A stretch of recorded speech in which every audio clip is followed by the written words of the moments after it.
को जिस शिखर पे पहुंचाया है, हम उससे प्रभावित होकर हमने भाजपा ज्वाइन किए।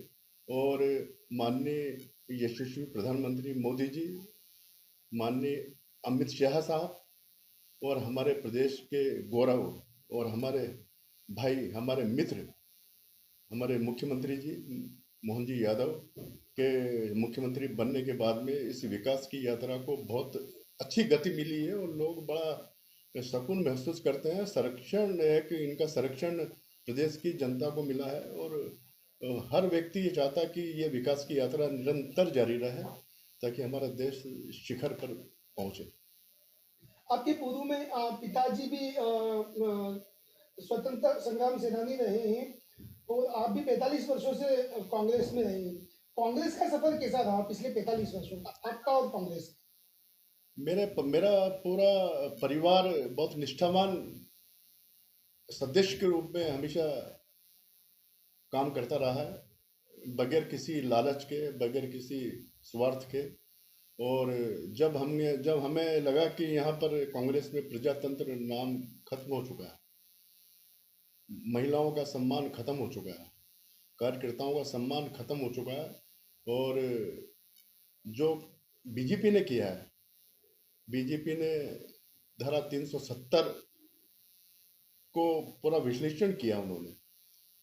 कांग्रेस जिसे नहीं हटाना चाहती थी, वो बीजेपी ने 370 हटा के एक देश में वो काम किया है जो भारत में कोई नहीं कर सकता था, और अंतर्राष्ट्रीय मंच पर बड़ी सराहना हुई है उसकी। अब क्या भविष्य में देखते हैं आप भाजपा के साथ? हम भाजपा के साथ इसलिए जुड़े हुए हैं, किसी स्वार्थ के कारण नहीं जुड़े हैं। हम भाजपा की नीतियों से प्रभावित होकर, और हम चाहते हैं कि भाजपा इसी विकास की गति से जो चल रही है, इसमें हम भी योगदान देकर हम भी उसके साथी बने।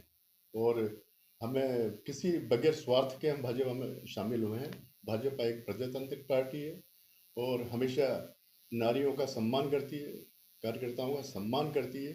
और इसमें अभी सनातन धर्म को जो इन्होंने एक ऊंचाइयां दी है, अयोध्या में जो राम मंदिर कभी बनना ही नहीं था, वो माननीय यशस्वी प्रधानमंत्री नरेंद्र मोदी जी के प्रयासों से आज वो आपको दिख रहा है कि हिंदुस्तान में आपको अयोध्या में राम जी का, रामलला का मंदिर बना है। और उसके बाद भी आपका आपको उन्होंने आमंत्रण दिया, जब उसका भूमि उसका पूजा हुई, उसका उद्घाटन हुआ, जबकि उद्घाटन शब्द एक अलग चीज़ है, लेकिन प्रधानमंत्री जी की जो एक मन का भाव था वो यही था कि हम हिंदुस्तान के सारे लोग आए और उसके साक्षी बने। लेकिन कांग्रेस ने वो निमंत्रण भी ठुकरा दिया, और जब राम जी का जब उन्होंने निमंत्रण ठुकरा दिया तो हमने कांग्रेस को ठुकरा दिया। आपका एक बार नाम बता दीजिए। मैं एडवोकेट कन्हैया लाल गोमे। बीजेपी आज के दौर में बीजेपी ने हमारे भारत को विश्व पटल पर जो सशक्तिकरण दिया है और जो पॉजिटिविटी के साथ में हमारे माननीय प्रधानमंत्री जी श्रीमान नरेंद्र मोदी जी लेकर गए हैं, विश्व विख्यात जो हमें पहचान मिली है आज, और जो हमारा देश भारत देश जो विकासशील हो रहा है, धीरे धीरे वुमेन एम्पावरमेंट हो रहा है, बहुत सारी पॉजिटिव चीज़ें हो गई हैं देश में जो कि इम्पॉसिबल थी। कहीं ना कहीं हम सोच भी नहीं पा रहे थे कभी, मतलब पास्ट में कि आर्टिकल 370 कभी हटेगा भी, तो वो उन्होंने संभव कर दिखाया, असंभव को संभव कर दिखाया। सनातन धर्म की उपेक्षा की कांग्रेस पार्टी ने, वहाँ मेरा हृदय बहुत आहत हुआ कि हमारे भगवान श्री राम जी का जो आमंत्रण था, उनका जो इनॉग्रेशन फंक्शन था, उसको उन्होंने ठुकराया। वह सहृदय से हम लोगों ने मतलब उन्होंने तो ठुकरा दिया पार्टी ने, मगर हम तो सनातनी हैं और हमारे लिए तो श्री राम भगवान सब कुछ है, वो है तो हम हैं।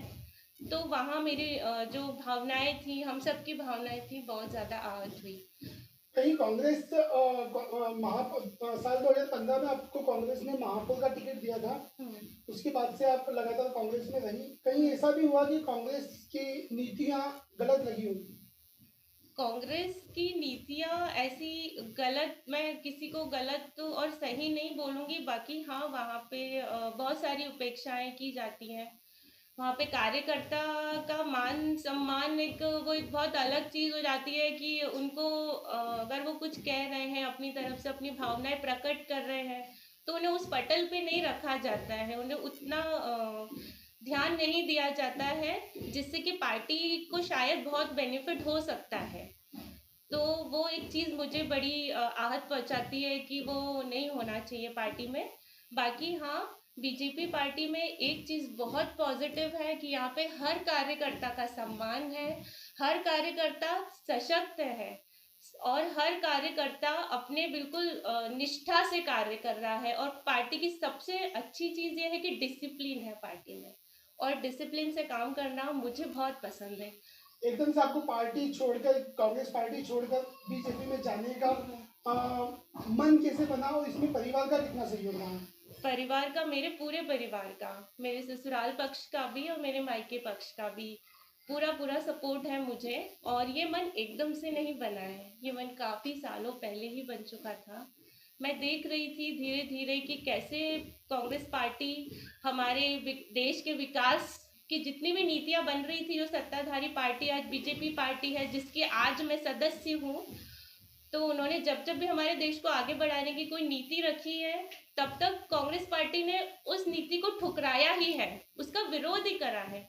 कभी ऐसा देखने में नहीं आया कि हमारा भारत आगे बढ़ रहा है और पार्टी खुश हो रही हो, या वो उसको थोड़ा सा भी सपोर्ट कर रही हो, या अगर चलो आप ऑपोजिशन में थे तब खुश नहीं हो सकते थे तो आप चुप थोड़ा सा शांत तो बैठ सकते थे, नहीं, मगर उन्होंने बराबर से अपना विरोध जताया। आर्टिकल 370 हटा और उन्होंने अपना विरोध जताया, उन्होंने सनातन धर्म का विरोध करा, तो वो बहुत गलत था। एक सवाल और ये पूछना चाहूंगा मैं कि अब चूंकि भाजपा में आप आ चुके हैं, तो आप क्या फ्यूचर देखते हैं अपना स्वयं का, और जन सेवा के लिए क्या प्रयास करना चाहिए? मैंने पार्टी सिर्फ जन सेवा के लिए ही ज्वाइन करी है, और मैं जैसे कि प्रोफेशनली मैं एक डॉक्टर हूँ, डेंटल सर्जन हूँ, तो मैं ऐसे भी रोज़ मेरी जन सेवा ही रहती है सुबह से शाम तक। तो मैं चाहती हूँ कि मैं हृदय से और कर्म निष्ठा से पार्टी के साथ जैसा उनका गाइडेंस होगा, बस मैं उनके आदेश अनुसार चलना चाहती हूँ और इस देश की सेवा करना चाहती हूँ। जय श्री जय हिंद।